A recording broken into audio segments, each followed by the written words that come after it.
In today's video, I'm going to teach you how to get World Cup tickets in NYC. To get started, open your web browser and go to the official FIFA World Cup 2026 ticketing website.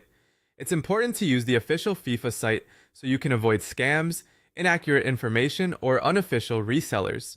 Once you're there, create a FIFA account if you don't already have one, or simply sign in to your existing account. After signing in, you may be asked to verify your email address. If that happens, complete that step before moving on, since account verification can be required for access to ticketing features.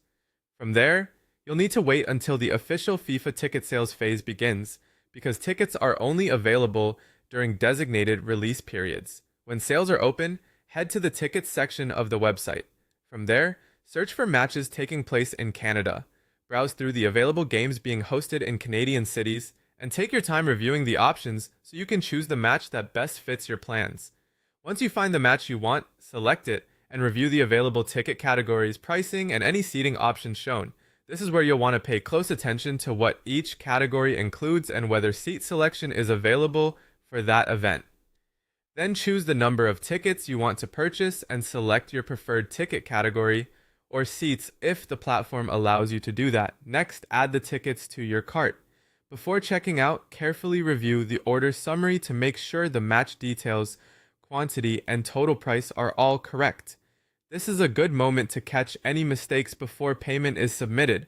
After that, enter or confirm your personal information, then choose your preferred payment method and complete the payment process. Once your transaction goes through, wait for the purchase confirmation screen to appear. That screen is your first sign that the order has been successfully processed. You should also check your email for the confirmation message and receipt. Keep that email for your records since it can be helpful if you need to verify your purchase later. If FIFA requires it, download the official FIFA ticketing app and sign in using the same FIFA account you used during checkout. That's typically where your digital tickets will be delivered and managed. Finally, keep your tickets ready and follow FIFA's instructions for stadium entry on match day. Make sure your account access